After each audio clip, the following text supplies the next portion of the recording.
Bueno, empezando a hablar del caso, que el paciente es un paciente de 50 años de edad que aumentó de peso desde los 15 años, se casó a los 28 años de edad, no tiene hijos porque este fue diagnosticado con hipogonadismo hipogonadotrófico. Hace 5 años presentó infarto agudo de miocardio. Ah, a los 40 años fue diagnosticado con dislipidemia e hipertensión. Tiene diagnóstico de diabetes mellitus tipo 2, diagnosticado a los 42 años. Dentro de sus antecedentes personales tenemos que enfermó enfermó, pasa por las enfermedades propias de la infancia, como son digestivas, respiratorias. También las enfermedades no quirúrgicas presentan lo que es el hipogonadismo hipogonadotrófico, infarto agudo de miocardio, dislipidemia, hipertensión, diagnóstico de diabetes mellitus tipo 2. Dentro de los antecedentes no patológicos, la lactancia de él fue mixta, eh, junto con la alimentación complementaria que, bueno, la lactancia mixta y alimentación se incorporaron a los 6 meses. La alimentación actual es rica en carbohidratos simples y grasas saturadas. Tiene catarsis positiva, no es fumador. Dentro de los antecedentes heredofamiliares se lo desconoce porque el paciente fue adoptado. Eh, Tiene un buen coeficiente intelectual, un rendimiento escolar normal, desarrollo psicomotor en la infancia de igual formación normal. El examen físico tiene un peso de 130 kilogramos, una talla de unos 70 centímetros, un perímetro abdominal de 110 centímetros. Los pulsos periféricos se encuentran conservados, presentes bilaterales simétricos sin alteración, una presión arterial de 180 sobre 100 por milímetro de mercurio, presenta cantosis millicans positiva, disminución del vello corporal generalizado, presenta también edema, un Godet positivo 2 en 6 en miembros inferiores. La glándula tiroides está normal, es de 25 gramos, difusa, se moviliza a la dilución sin alteraciones.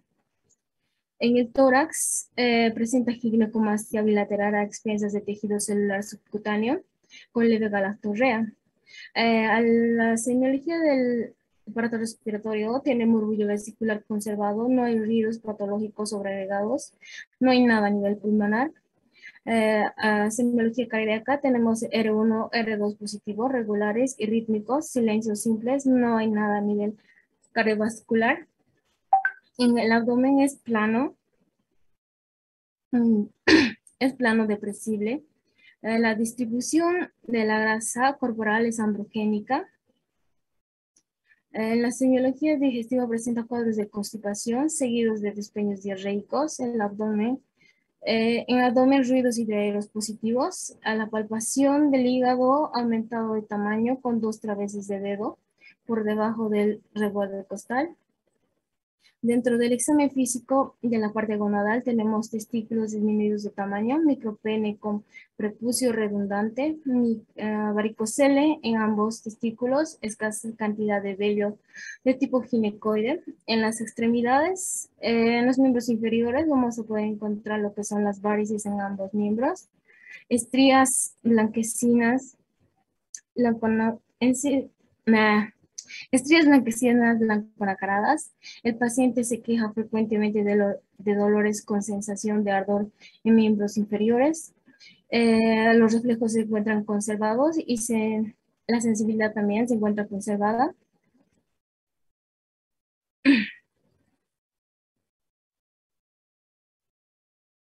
Dentro de los exámenes complementarios tenemos lo que es la glucosa, tiene un valor de 180 miligramos de cilitro, la glucosa basal de 150, glucosa postprandial de 350, la glucosa hemoglobina glucosilada de un valor de 7,8%, el colesterol es de 300, HDL de 25, triglicéridos de 380, enzimas hepáticas que se encuentran levemente elevadas, no significativas, la creatinina que es de 1,5, urea de 30, prolactina de 250, una TSH de 7.5, una T4 libre de 3.5, testosterona libre de 10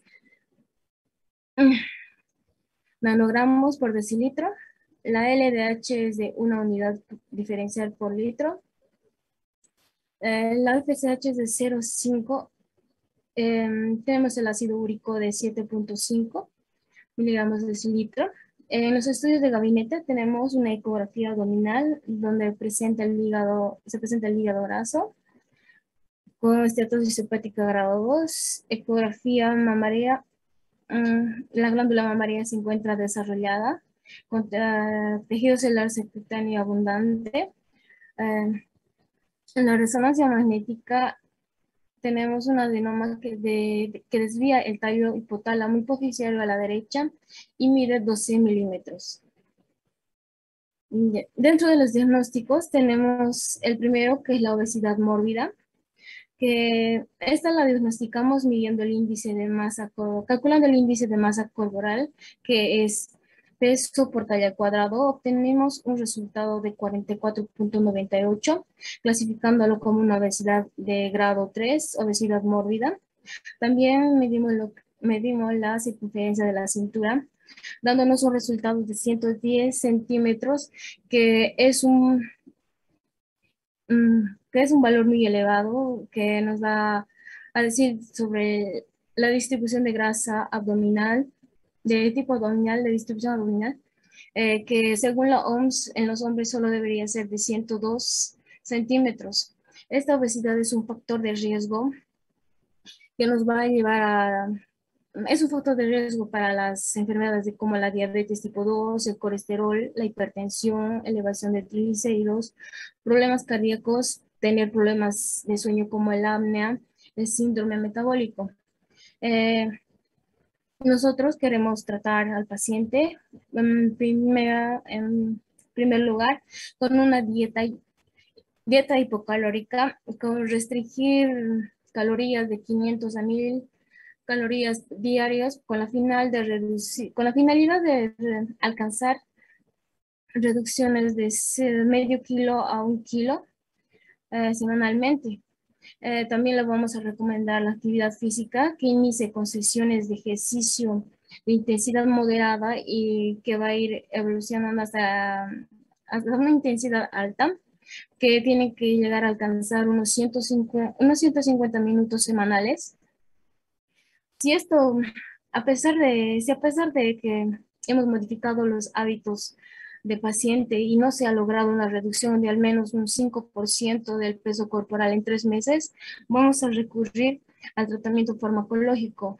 De entre estos tenemos el Orlistat, la liraglutida. El Orlistat tiene la capacidad de reducir la absorción de grasa y factores de riesgo cardiovasculares. Estos vamos a administrar en una dosis de una cápsula, la cápsula que contiene 120 miligramos. También tenemos la liraglutina, que tiene la capacidad de estimular la liberación pancreática de insulina, enlentece el vaciado gástrico y también tiene la posibilidad de reducir el apetito. Esto lo utilizaremos en una dosis de inicio de 0 a 6 miligramos día a la semana, hasta no pasándonos de 1 a 8 miligramos. Buenas tardes, Siguiente. buenas tardes, doctora. Y continuando con la exposición, y a medida de recapitulación un poquito, vamos a hablar de la diabetes que tiene nuestro paciente. Como dijimos antes, nuestro paciente tiene un diagnóstico de diabetes mellitus tipo 2 desde sus 45 años.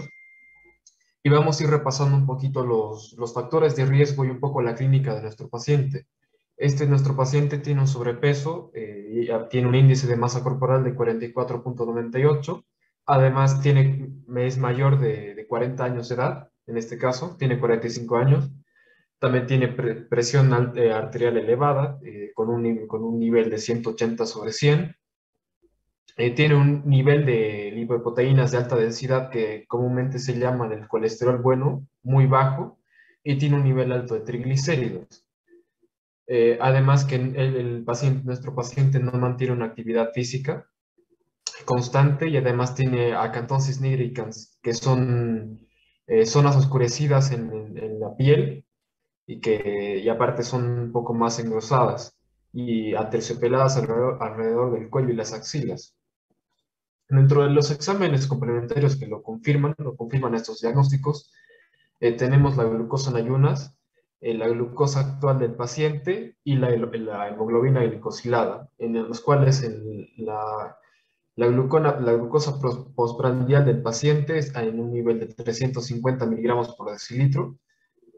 La glucosa en ayunas es de 150 miligramos por decilitro. Y además nuestro paciente tiene un nivel de hemoglobina glicosilada de un nivel de 7,8%.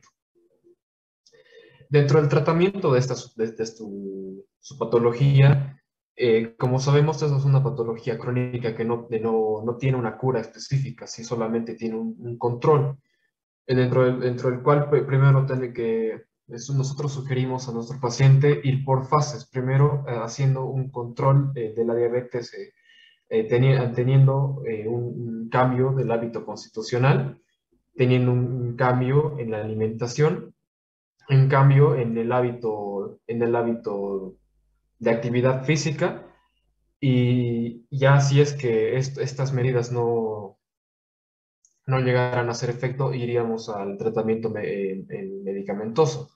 Pero un poquito desarrollando este aspecto, es importante que nuestro paciente tenga una dieta balanceada, una dieta adecuada para una persona con su condición, en el cual se le sugiere tener un horario regular para las comidas y las colaciones saludables, además que este paciente tiene que ingerir porciones más pequeñas de comida, y en estas porciones tienen que ser alimentos con un alto contenido de fibra, como ser frutas, vegetales, los cereales integrales, etcétera. Pero no tienen que incluir su dieta, no tiene que incluir granos refinados y algunas verduras con alto contenido de almidón, y sobre todo los alimentos con alto contenido de glucosa. Y también tiene que tener harto cuidado con los productos lácteos, que son bajos en grasa. Y también tiene que tener mucho cuidado con las carnes, sobre todo con las carnes rojas. También hablábamos de que nuestro paciente no realiza mucha actividad física, y es importante sugerirle que tiene que empezar a hacer mucho más ejercicio, porque es importante que él logre perder algo de peso para poder estabilizar un poco más su salud. Y también tenemos que ya, llegando netamente a lo que es la diabetes, tenemos que controlar los niveles de diabetes de azúcar en sangre. Y esto ya es netamente con medicamentos. En este caso, nuestro paciente cuenta con la patología de diabetes mellitus tipo 2.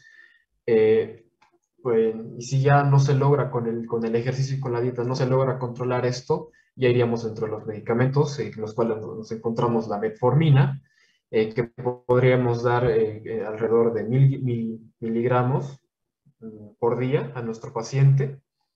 Este es un medicamento que disminuye la producción de glucosa en el hígado y que mejora la sensibilidad del cuerpo a la insulina, por lo que nuestro organismo es capaz de utilizar la insulina de una manera más eficaz. Y este sería el medicamento de elección. Y también podríamos utilizar otro tipo de tratamientos, como es la terapia de insulina, que algunas personas con este tipo de diabetes necesitan recibir un tratamiento con insulina.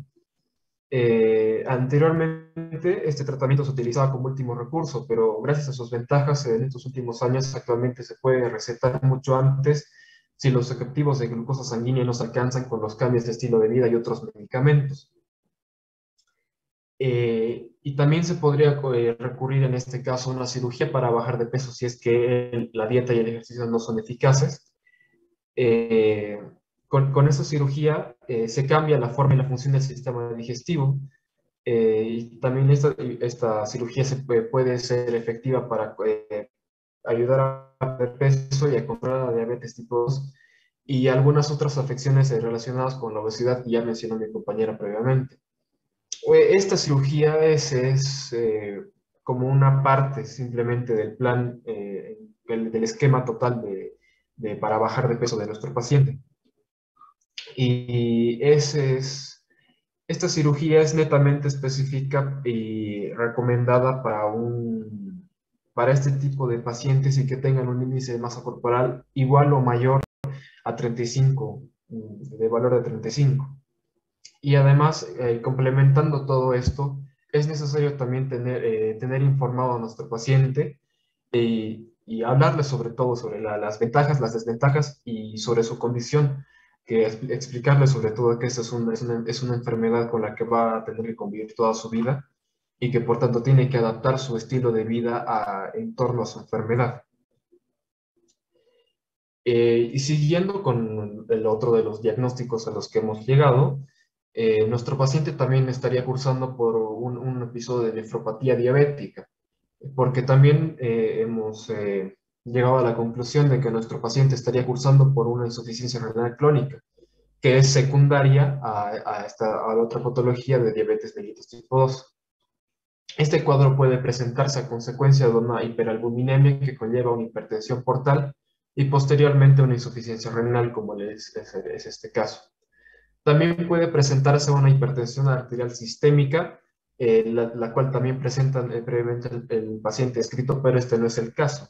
Es agravante de la enfermedad, pero no es la causa de por sí. Dentro del diagnóstico de esta enfermedad, es necesario un análisis de orina para determinar la cantidad de albúmina eliminada en 24 horas y análisis de parámetros de función del riñón en sangre. La presencia de microalbuminuria es un signo de nefropatía incipiente y se usa como un pantallazo o screening, como se dice en inglés, para la detección precoz de la afectación renal. La microalbuminuria es aceptada como la mejor manifestación para la detección de nefropatía diabética en las primeras etapas de evolución. También el aumento del tamaño renal está presente en el 40% alrededor de los pacientes en el momento que se diagnostica la enfermedad. Y el aumento del tamaño renal se puede determinar mediante una ecografía. La hiperfiltración glomerular se define como un clearance de creatinina mayor a 120 mililitros por minuto, corregido en la superficie corporal del adulto. Y un marcador que se encuentra en un gran porcentaje de los pacientes, pero sí es muy determinante en el diagnóstico definitivo de la enfermedad cuando este se presenta. Y dentro ya vamos a hablar del tratamiento. Esta también es una patología en la cual no tiene un tratamiento específico, pero sí se puede controlar para que esta no avance y no sea una afectación renal propiamente dicha. El control de la nefropatía diabética en la actualidad no solo se dirige al manejo de las etapas avanzadas de esta patología, sino a evitar el desarrollo de la misma y retardar la progresión del daño en estadios tardíos, en el cual está dividida en fases, los cuales están relacionados al tratamiento de diabetes, como son el control de la hiperglucemia, la restricción proteica, que eso ya vendría a ser la dieta de la patología de diabetes propiamente dicha, además el control de la presión arterial, el control de la dislipidemia, ya sea con medicamentos y con ejercicio y con dieta, además de inhibidores de la enzima convertidora de angiotensina, que esto ya vendría a ser un parte del control de la presión arterial, y el tratamiento de la insuficiencia renal establecida y en etapa terminal. Además tenemos otra opción que sería un trasplante de riñón, pero esta no es una opción viable y dada a las desventajas y a las complicaciones, sobre todo que conlleva realizar un trasplante, y sobre todo en un ambiente como el nuestro, en los cuales no podemos acceder a este tipo de tratamientos, es una opción poco viable, pero es una opción que se le presenta al paciente. Por último, tenemos el manejo de la hipertensión arterial. Como ya dijimos, nuestro paciente presenta una hipertensión arterial de 180 sobre 100 milímetros de mercurio, en el cual ya vendría a ser una hipertensión en estadio 2, y esto ya requiere un manejo bastante adecuado. Y nosotros, nuestro tratamiento de elección son los bloqueadores serían los bloqueadores de receptores de angiotensina 2, que en estos disminuyen la hipertrofia miocárdica, la liberación de vasopresina, la actividad noradrenérgica periférica y del sistema nervioso periférico. Y además, como previamente mencionamos, los IECAs, los inhibidores de enzima convertidora de angiotensina, estos disminuyen el estrés oxidativo sobre todo.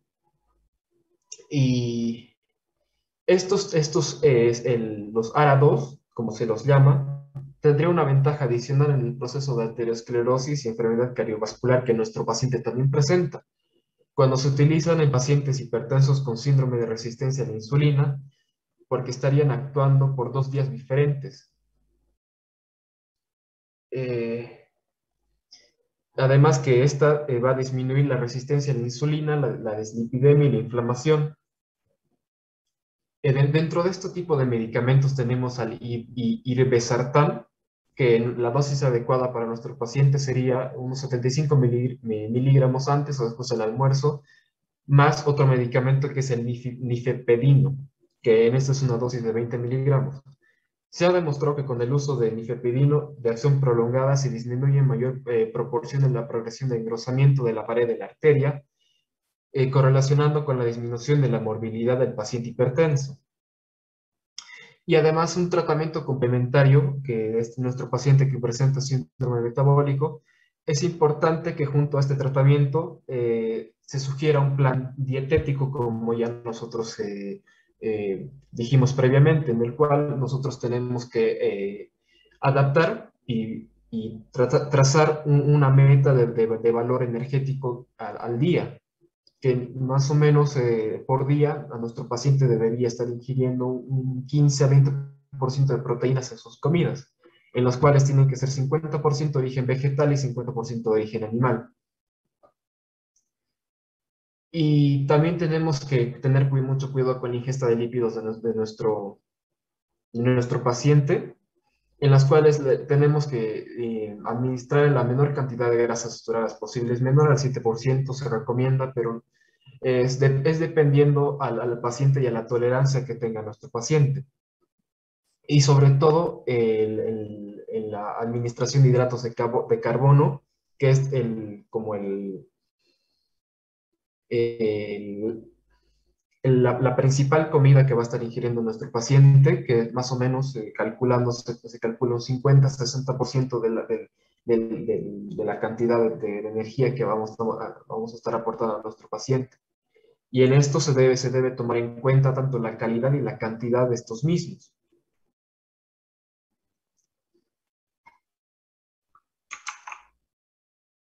Siguiente, por favor.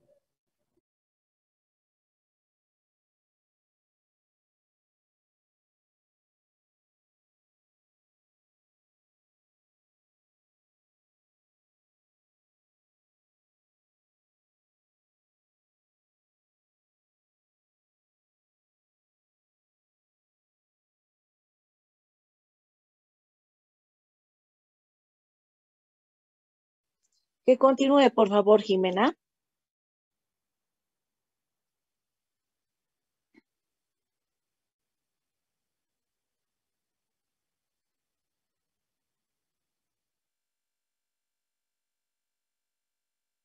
Hola, ¿me escucharon?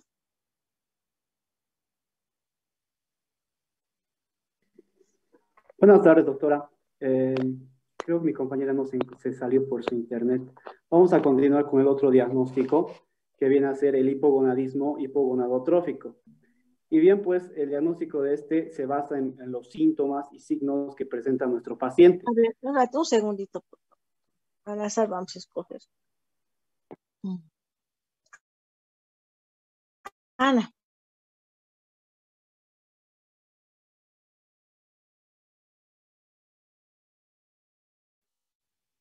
Si me está en ese orden, por favor. Bueno, doctora, el antecedente. Buenas Buenas tardes, tardes. doctora. Bueno, dice en los antecedentes que el paciente se casó a los 28 años de edad, pero no tiene hijos, ya que fue diagnosticado con hipogonadismo hipogonadotrófico. Em, em, esta patología puede ser resultado de lo que es la obesidad, ya que en la literatura dice que al aumentar, al cursar con obesidad, la hormona no, perdón, la proteína que se enlaza con las hormonas no llega a poder enlazarse, entonces las hormonas en sangre bajan, por lo tanto va a dar como resultado un hipogonadismo hipogonadotrófico. Eh, Puede existir uno primario como uno secundario. El primario se va a ver directamente afectado en lo que es el hipotálamo, podría ser secundaria a lo que es el adenoma hipofisiario que presentaba en el diagnóstico, o también secundaria a lo que es la obesidad. En los datos que nos dio, teníamos en los exámenes complementarios, habíamos sacado los resultados de la FSH con 0,5, la LDH, unidad diferencial de la prolactina en 260. Como decíamos, podía ser como de etiología adquirida por el macroadenoma, que tenía un tamaño de 10 milímetros que está encontrado en el tallo hipofisiario. Como tratamiento, nosotros habíamos aconsejado el enantato de testosterona intramuscular, 200 miligramos cada 3 semanas, o cabergolina, 0,5 miligramos cada semana.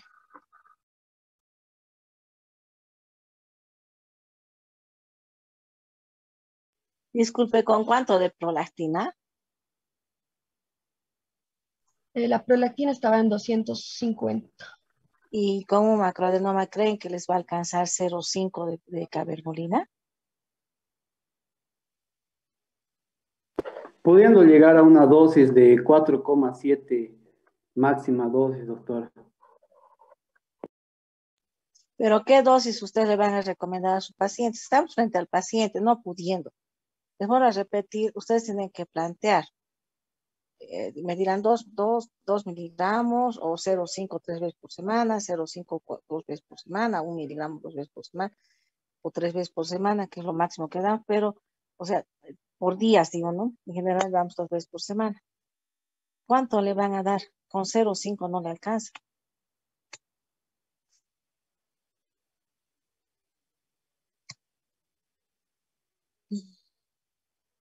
Sí, doctora. 3 miligramos por semana sería. Ya, pongamos que le van a dar 3 miligramos por semana. Me acaba de decir su compañera que aumenta la LDH en hipófisis. FSH, doctora, se confundió, FSH. FSH es una, pero el FSH en el varón mayor importancia no tiene. ¿Cuál es la que tiene que estar alterada?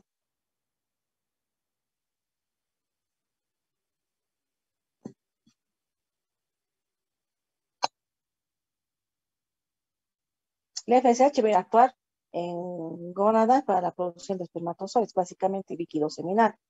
No nos es de gran importancia porque dentro de lo que es hipogonadismo hipogonadotrófico tenemos que ver la parte de la testosterona y La LH, doctora. la LH. Entonces, el paciente con insulinoresistencia, y otro ya se los he explicado. La insulina per se, por sí sola, al producirse hiperinsulinemia con resistencia a la acción de la insulina, ese es el mecanismo para bloquear la acción de la LH. Ese es uno de los mecanismos en el obeso. Ya, continúen, por favor. Y lo que hablaron de nefropatía e insuficiencia renal, nosotros damos, y aparte, ambas causas, hipertensión y diabetes, son las causas de la insuficiencia renal crónica.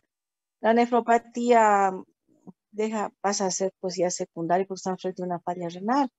Y si utilizamos en forma temprana los IECAS o los ARAS es para disminuir la carga que va a llegar, esa precarga renal, ese es el objetivo, para que obviamente ese riñón no esté con un sobreesfuerzo, una sobrecarga en lo que es función renal, para eso damos IECAS o ARAS, no es tanto para tratar la hipertensión, sino para mejorar la función renal.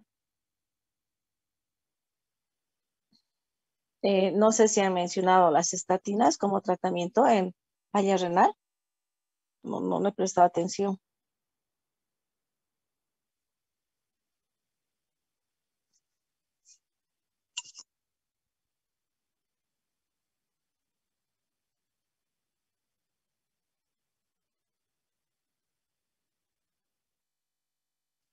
¿Mencionaron o no estatinas como tratamiento, no de dislipidemia, sino de falla renal? ¿Ha mencionado o no? Doctor, en el tratamiento se menciona que para que no avance o siga empeorando la falla renal, se aconseja que se controle las enfermedades que ya tiene. Por ejemplo, que se controle la hiperglucemia y que la hipertensión y la dislipidemia, entonces sí entraría las estatinas. Ya, pero independientemente de que tenga o no dislipidemia, hoy en día nosotros utilizamos atorvastatina para mejorar la función renal por las acciones propias de las estatinas. No hablemos atorvastatina, sino estatinas como tal.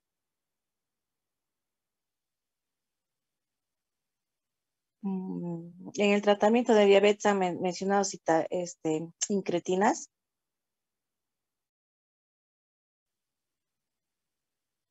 A ver, ¿dónde está?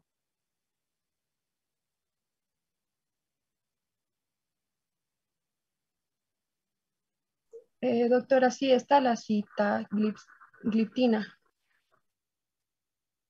Ya.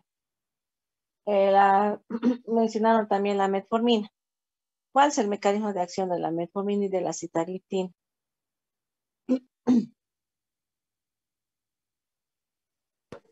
Doctora, dentro de sus principales mecanismos de la metformina es de que inhibe la absorción de glucosa a nivel intestinal, inhibe la gluconeogénesis hepática, también potencia la acción periférica de la insulina y tiene efecto anoréxico, es decir, que disminuye de peso, sobre todo a los pacientes en un inicio que nos vienen gorditos. ¿En qué órganos actúa mejorando la resistencia a la insulina? ¿Cuáles son sus órganos blancos?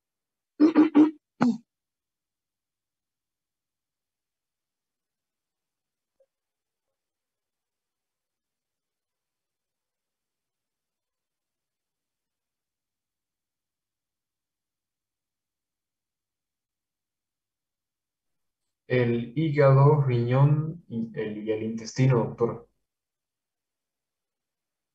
Metformina como insulino sensibilizador.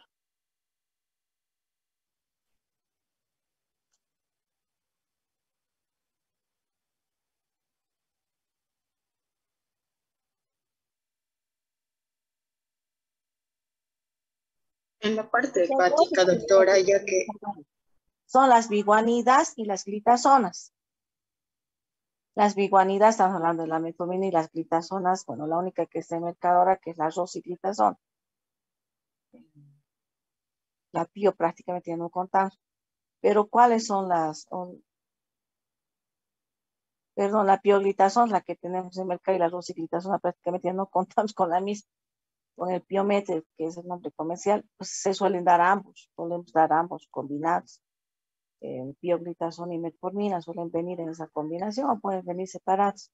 El riesgo es que nos generen cáncer de vejiga, es uno de los riesgos potenciales de las glitazonas. Cada una de estas son insulinosensibilizadoras, tanto glitazonas como biguanida. Cada una de estas va a tener sus órganos blancos. Los órganos blancos de la insulina son básicamente hígado, músculo y tejido adiposo. Eso es algo lógico. Entonces, ¿cuáles serían los órganos blancos donde mejoraría la resistencia a la insulina? La metformina. Esa es mi pregunta. Y la otra pregunta es, si hablamos de incretinas, las incretinas, ¿cuál es el mecanismo de acción de las incretinas? Porque hay incretinas, o sea, hemos ido nosotros mejorando las incretinas a lo largo del tiempo hasta llegar a las de PP4, que son las que inhiben a la enzima que anteriormente nosotros utilizábamos incretinas, pero no teníamos éxito porque la vida media era muy cortita y era debido a la enzima, a la DPP4. Hoy en día tenemos inhibidores de la DPP4, con lo cual ha mejorado la compliance, o sea, la vida media de las incretinas, ya no se degradan tan rápidamente, entonces podemos administrar con mayor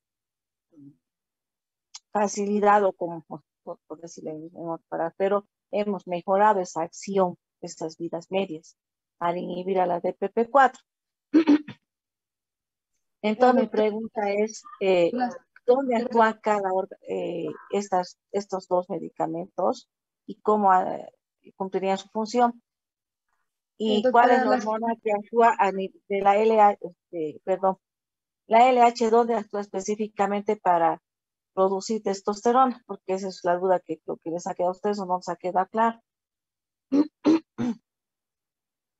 doctora, las incretinas lo que ayudan es aumentar la sensibilidad de la glucosa en las células alfa y beta, al igual que va a inhibir la secreción de glucagón y va a ayudar a aumentar la sensación de saciedad al ingerir alimentos.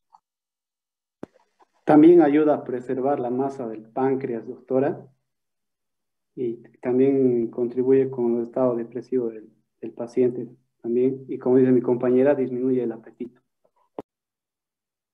Y la metformina, doctora, actúa a nivel hepático produciendo una inhibición de glucogénesis y la glucogenólisis, que aumenta la captación de glucosa a nivel muscular y disminuye la absorción de glucosa a nivel gastrointestinal.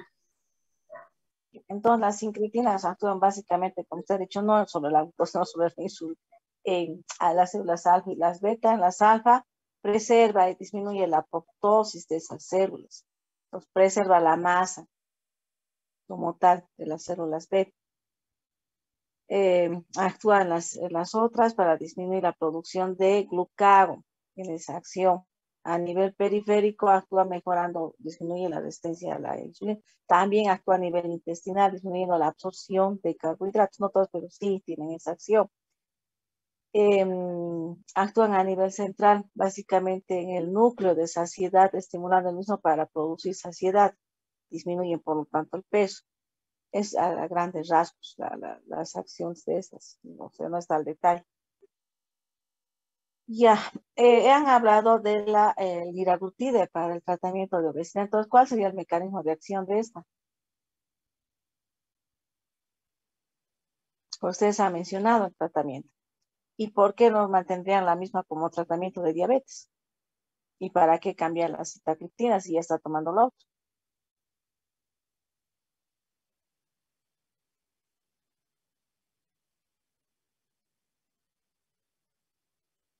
¿De cuál, doctora? ¿Del Orlistat? No, liraglutide como tratamiento de obesidad ha mencionado. El orlistat actúa inhibiendo la lipasa pancreática, por lo tanto disminuye la absorción de grasas a nivel gastrointestinal. Eso ya quedó claro y se elimina por materia fecal, todo lo que es grasa. Eso ya quedó claro.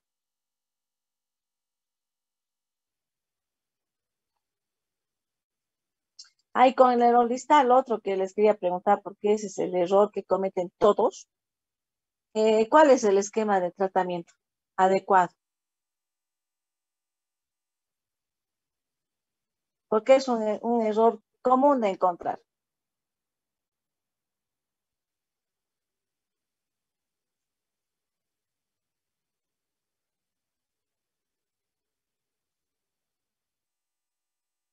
¿Cuál sería el esquema adecuado?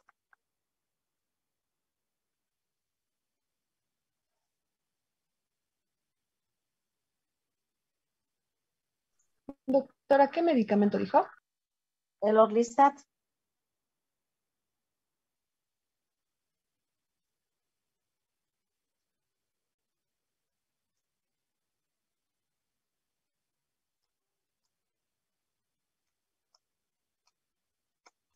Sería una dosis de 120 miligramos antes o hasta una hora después de las comidas principales.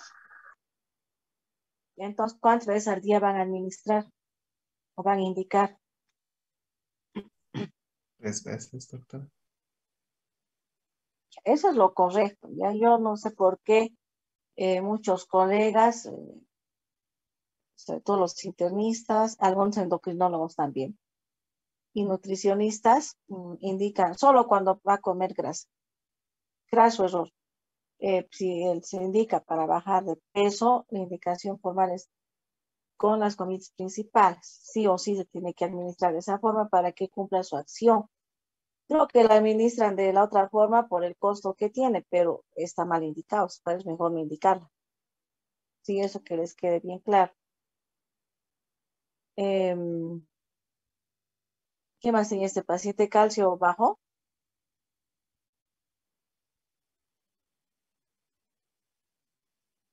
No, doctora, no se nombró nada de calcio. Ah, ya, perfecto. De todos modos, con el Orlistat, cuando ustedes utilizan por un tiempo mayor a 3 a 6 meses, ¿qué cuidados tienen que tener?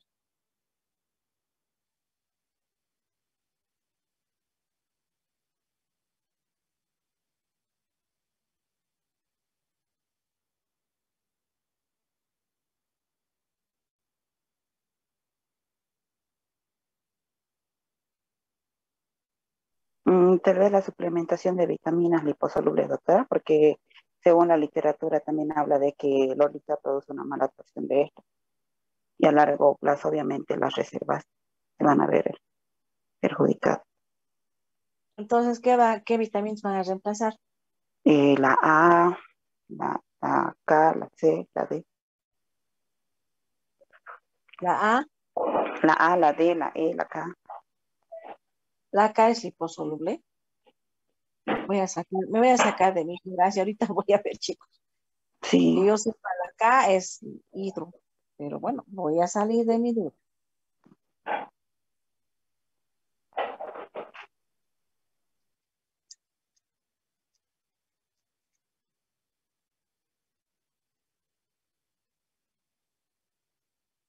Sí, ya. Entonces tiene que administrar y si estaría baja, el calcio de hecho está bajo en los pacientes obesos porque tenemos un intestino permeable. Entonces ahí tenemos la alteración todo lo que es eh, calcio también. Y por otro lado, los pacientes obesos pierden calcio por riñón. Ustedes tendrían que estudiar metabolismo fosfocálcico en estos pacientes de rutina, amén de que le estamos dando independientemente del Orlistat, aunque no le estuviéramos dando Orlistat a este paciente, tendrían que estudiar todo lo que es metabolismo fosfocálcico.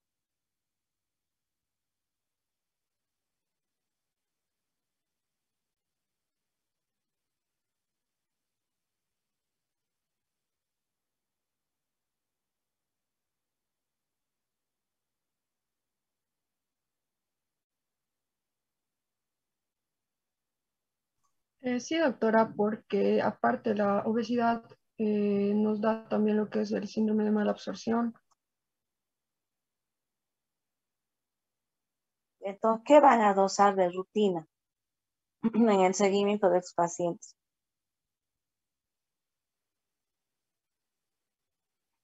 Y este paciente tiene un hígado graso, entonces tiene alterado también el metabolismo, ¿verdad?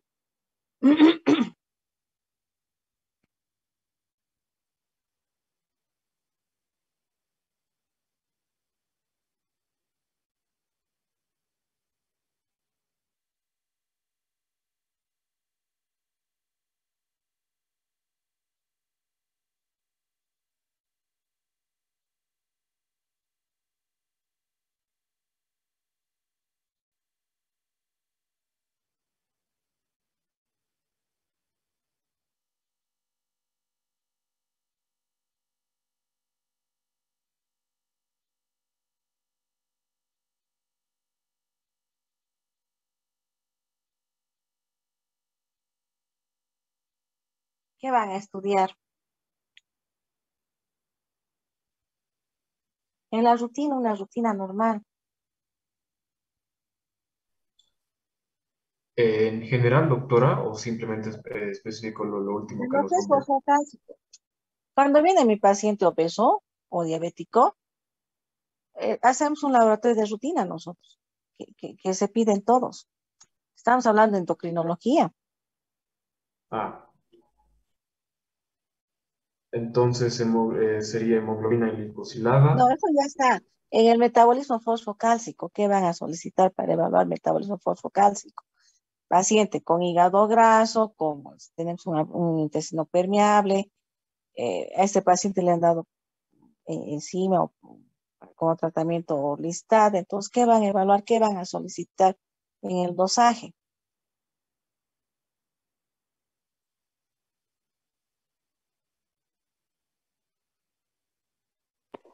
Un ionograma, doctora.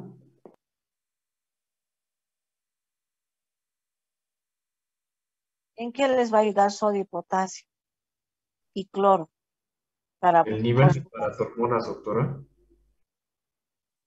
¿Por qué se complican? A ver, este está bien.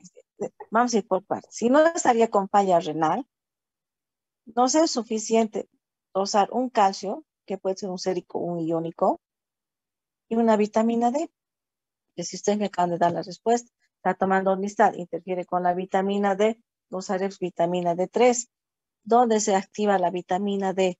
Ingresa con alimentos, pasa a la piel, se sufre su primera oxidación y luego pasa a hígado donde sufre la segunda hidroxilación y el riñón la tercera hidroxilación para pasar a ser biológicamente activa.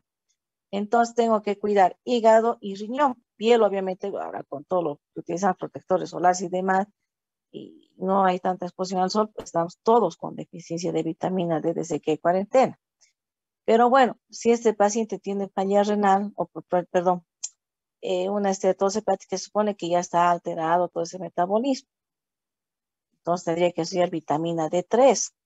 Si este paciente tiene una falla renal ya crónica establecida y es una falla renal con valores muy elevados de asuados de creatinina, de urea, en un estadio avanzado de esa falla renal, que estamos pensando incluso ya en una diálisis potencial, o estamos ahí a puertitas de hacer diálisis, o ya está con diálisis, no me voy a molestar en dosar pues la vitamina D3, la 25 D3, voy a dosar la 1,25 D3. ¿Se entienden, cierto? Porque ya el otro metabolismo, la segunda hidroxilación es la que está alterada. Y también tengo que descartar cuando yo soy un paciente renal crónico de larga data, y ahí sí tengo que evaluar paratormona, porque incluso los pacientes con falla renal crónica nos pueden dar un hiperparatiroidismo secundario a la falla renal, que parecería paradójico, pero sí nos dan el hiperpara secundario. Entonces, siempre nosotros dosamos en todo paciente renal, perdón, diabético, en todo paciente metabólico, en todo paciente con síndrome metabólico, obesidad, calcio de rutina, hacemos calcio iónico, calcio sérico, más vitamina D. No hacemos porque queremos que el paciente gaste, no, sino que tenemos que dosar para evaluar cómo es ese metabolismo fosfocálcico, porque sabemos que hay alteraciones en toda la parte metabólica.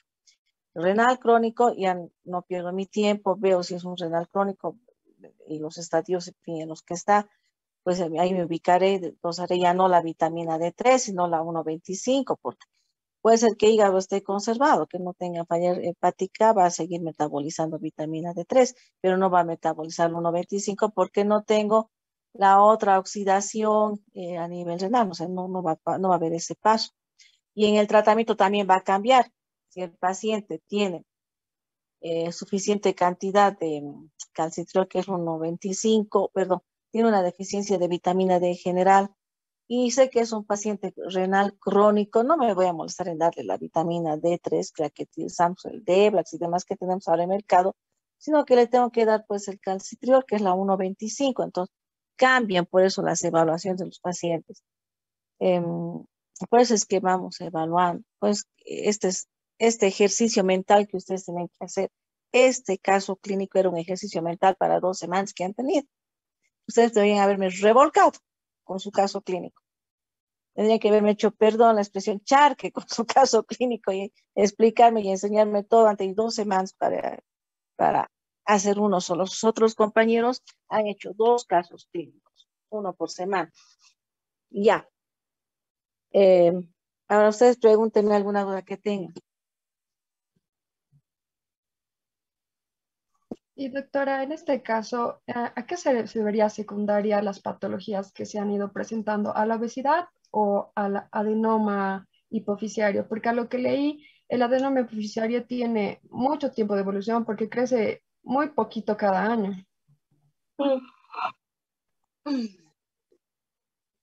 Bueno, yo puedo tener un prolactinoma y no ser gorda.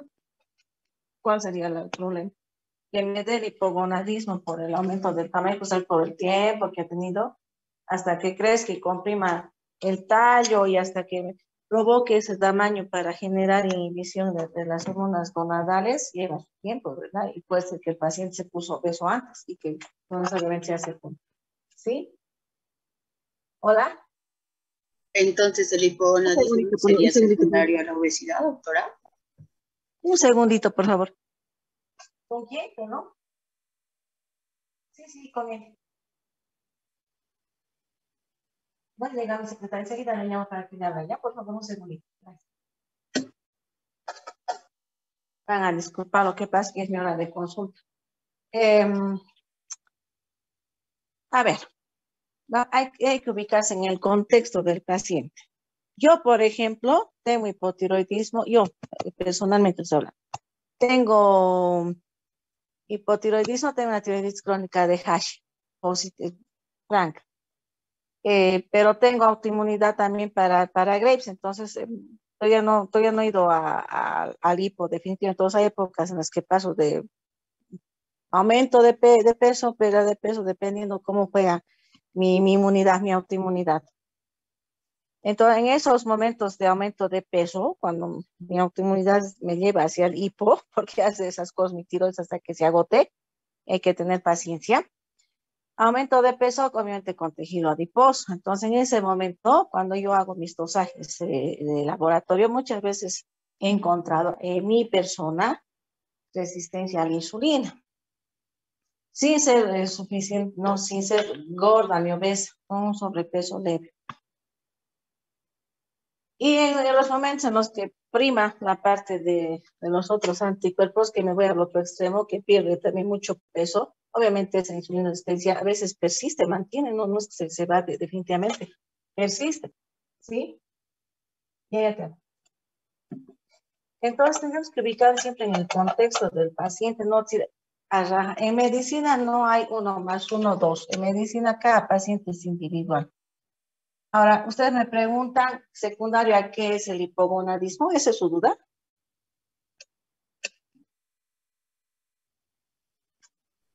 Doctora, mi duda es, como el paciente también presentaba caída del vello corporal, disminución del vello corporal, si eso era causa de la obesidad, ya que altera en la parte hormonal. Pero este paciente hemos dicho que es hipogonádico. Obviamente, si es hipogonádico, tiene pues disminución de las características sexuales secundarias. Ahora, este paciente pudo haber tenido su adenoma en hipófisis, ese adenoma ha ido creciendo a su ritmo hasta llegar a este tamaño. Pero también no se olviden que la insulinoresistencia, fíjense ustedes, la insulina es un factor de crecimiento, es una hormona de crecimiento, genera crecimiento. Puede ser también que la insulinoresistencia haya estimulado aún más ese crecimiento de ese tumor, no lo sabemos porque esa es una de las acciones propias de la insulina por sí sola, genera la insulina por sí sola en la etapa de insulinoresistencia nos genera daño. La insulinoresistencia nos genera daño del endotelio, nos altera los niveles de óxido nítrico, nos altera la endotelina, nos altera todo para producir el daño endotelial y nos altera también la insulina per se por sí sola, nos altera, por ejemplo, todo lo que son la cascada de coagulación. Entonces, nos pone en un estado proinflamatorio crónico.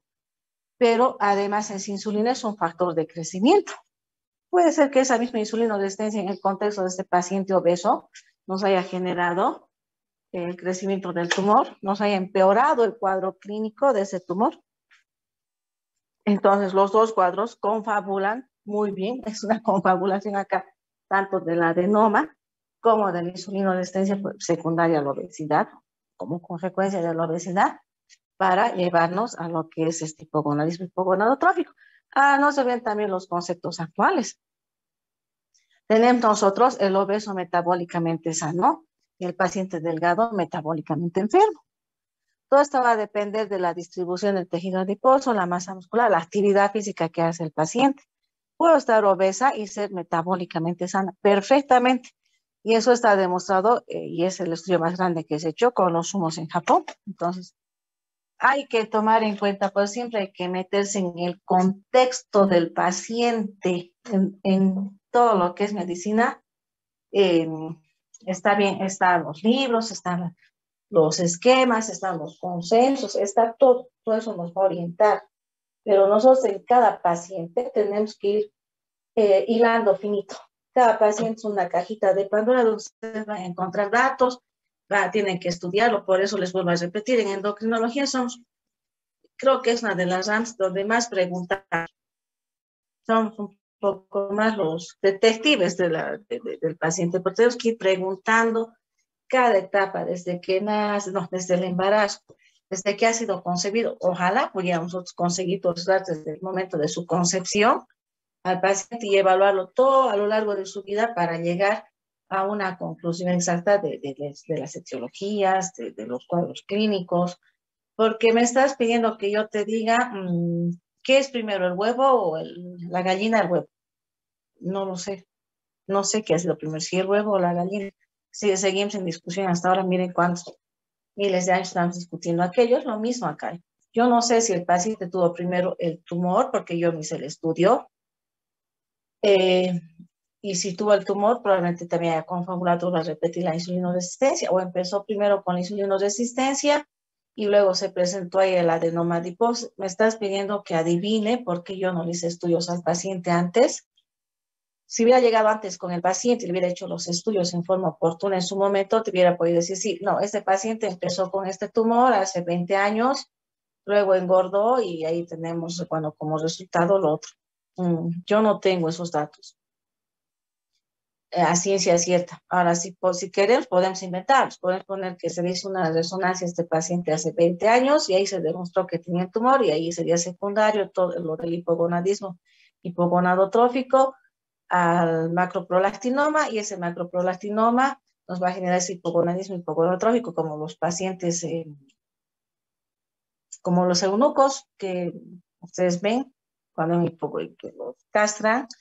Esos pacientes pues nos hacen toda la clínica de obesidad y cambios en el tono de la voz, pues, de vello y demás, porque no tienen la fuente de testosterona en este caso. Pero más o menos se comportarían, si no es que son lo mismo, sino que tienen ese comportamiento de... Entonces, yo no te puedo decir ahorita cuál ha sido primero, porque no tengo estudios en aquel momento, no les he precisado.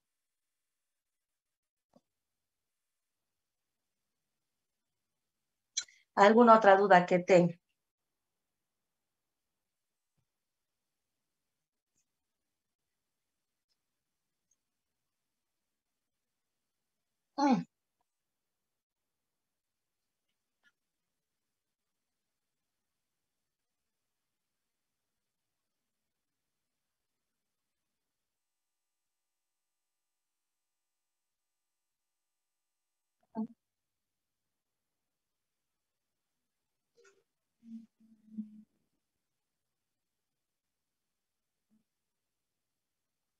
Yo no dudaría en a ver. ¿Cuáles son los? Es facilito, acá es súper, acá es subir escaleras, nada más, son peldaños. Mi primer tratamiento en todo lo que es obesidad y diabetes es cambiar estilos de vida. Punto. Ahí muere todo. Estilos de vida, ¿qué quiere decir? Actividad física y la alimentación. Esos son estilos de vida. No logro mi objetivo al cambiar mis estilos de vida, tengo que ir al siguiente escalón, que es darle un insulinosensibilizador en caso de que esté obeso y tenga una insulinoresistencia. Pero si es un paciente delgado que no tiene insulinoresistencia, ¿para qué le voy a dar biguanidas? O sea, ¿para qué le daría a un paciente que no es obeso biguanidas? Porque no cumplo ninguna acción. ¿Qué resistencia a la insulina voy a actuar? ¿O sobre cuál voy a actuar? Le daría una sulfonilurea u otra alternativa que actúa en otra, que tengo otra acción dirigida para mi paciente. En este caso, de predilección es la metformina, pero no es la única. Puedo ir de entrada a utilizar unas incretinas o una glitazona, que tienen la misma acción, van a actuar sobre la resistencia a la insulina. Puedo, y estoy en mi derecho de elegir cualquiera de las tres, que en los esquemas actuales de preferencia utilizamos metformina es una cosa, pero están los otros que son válidos y que deberíamos utilizarlos igual. Más mis cambios de estilo de vida. Si mi paciente no responde, no voy a insistir en cortar leña con un alfiler. No voy a insistir. El paciente no está respondiendo. No estamos logrando nuestro objetivo. Entonces, ¿qué tengo que hacer? Tengo que sumar a esas insulinosensibilizadores, vamos a hablar así, en forma correcta, tanto iguanidas, como, llámese iguanidas, incretinas o glitazonas. Voy a aumentar pues otra medicación que potencie esa acción, que puede ser las sulfonilureas. Perfectamente puedo combinar más una sulfonilurea. O si no quiero sulfonilureas y el paciente me acepta insulina, pues aumento insulina y empiezo insulinoterapia y ya está, y hasta lograr mi objetivo de controlar la glucosa. Si el paciente no quiere y no me acepta la insulina de entrada, voy a insistir con las sulfonilureas hasta que logremos. Puedo utilizar una biguanida y una incretina. Puedo utilizar una biguanida más una sulfonilurea, cualquiera de esas. No. Sí.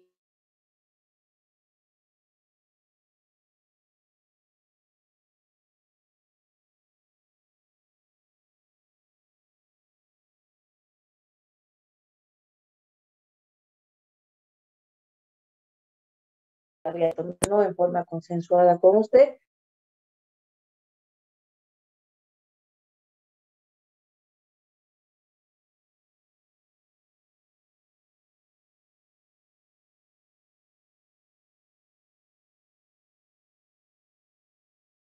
Que son pacientes que si ustedes les hacen todas las evaluaciones de Hamilton, de Beck y demás, van a encontrar que algunos tienen ansiedad, los obesos, y los diabéticos tienen depresión, o pueden tener síndrome ansioso depresivo, etcétera, con toda la alteración a nivel neurológica central, lo que se refiere a la transmisión, alteración de la secreción de serotonina, dopamina, resistencia a la acción de las mismas, etcétera. Todo eso se presenta en el paciente obeso y en el diabético, todas esas alteraciones.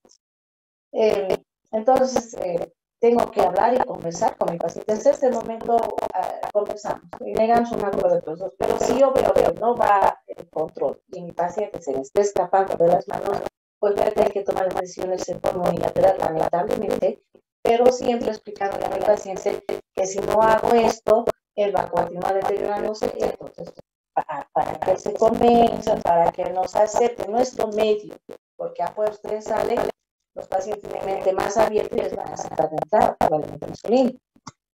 Entonces habrá que medir divertirse, medir la anticuerpos para decirle, bueno, que mire, que hoy toda la función renal y hepática, dice, mire, usted tiene esta falla, usted tiene este problema, entonces por lo tanto no me quiero, ya he llegado a dosis máximas de hipoglucemiantes orales, está hablando de una falla en la acción, ya no me va a responder más a hipoglucemiantes orales, ya le da las dosis máximas, pues tengo que combinarle con insulina.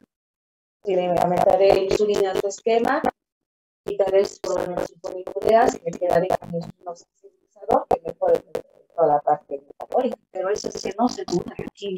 Aquí no hay dudas. Acá es ir escalonando esquemas, pero obviamente tratamientos que vamos a ir cambiando y modificando de acuerdo a la evolución del paciente. Eso. Ahí no hay duda, no hay por dónde perderse. Es una... me extraña que me hagan esa pregunta. Es como la hipertensión arterial.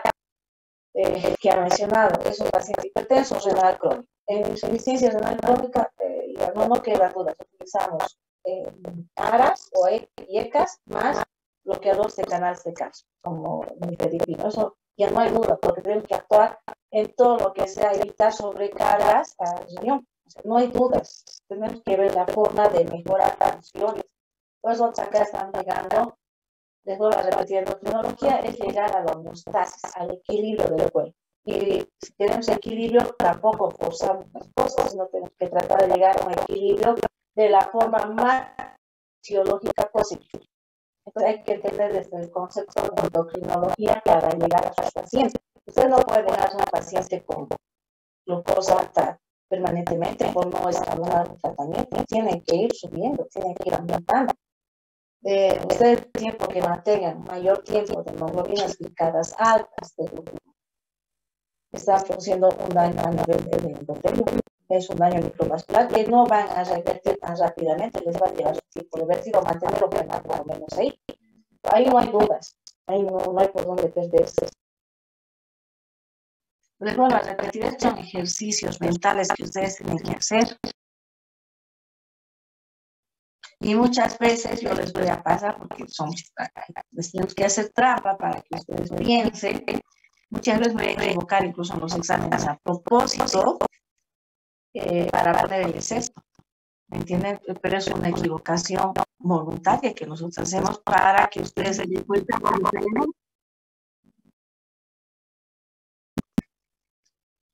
¿Alguna otra duda que tenga? Yo ya tengo que bajar a mi consultorio. No, doctora. Ya. Entonces, mejor en todo esto, tienen hasta casi fin de año para presentar, entonces tienen todo este tiempo para trabajar. Y si tienen alguna duda en algún momento, pues me hablan, me mandan un mensajito para incluso yo les pueda adjuntar alguna bibliografía. Pero tienen ustedes la bibliografía suficiente en internet, acostúmbrense a leer metaanálisis, todos los metaanálisis, agarran todos los estudios de los últimos 20, 30, hasta 50 años, todos los estudios en general, por ejemplo, el hipocresimiento de las funciones, por ejemplo, me ocurre. Ellos agarran los que hacen los metaanálisis, toman todos los estudios principales que han tenido mayor impacto en esos años, en la última década, por ejemplo, y hacen un análisis minucioso de sus estudios y sacan una conclusión. A raíz de esos estudios van a sacar un nuevo estudio que es la conclusión con todos los pros y las contras de toda la medicación y del estudio de las falencias, los aciertos, etc. Entonces, lo mejor es ver metaanálisis siempre. Ahí no se van a perder ustedes con todo lo que sea metaanálisis. No van a tener margen de error porque es tan... Voy a repetir, minuciosamente revisar y estudiar todos los protocolos, tratamientos, etcétera, de una década, de 2 décadas, 3 décadas, lo que haya decidido el grupo de estudio, ¿no?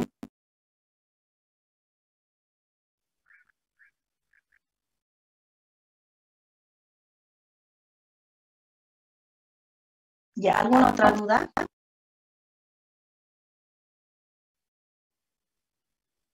No, doctora. Ya. Entonces vamos por concluir su caso clínico. ¿Ya? Cualquier duda, vuelvo a repetir, me preguntan y para absorberlo. Que tengan buenas noches, ya vamos a empezar la noche, buena semana, que sea leve. Y el miércoles no se olviden que en teoría empezamos suprarrenal. Está bien, doctora, muchas gracias. Buenas noches. Buenas noches, Hasta luego, doctora. Hasta luego, doctora.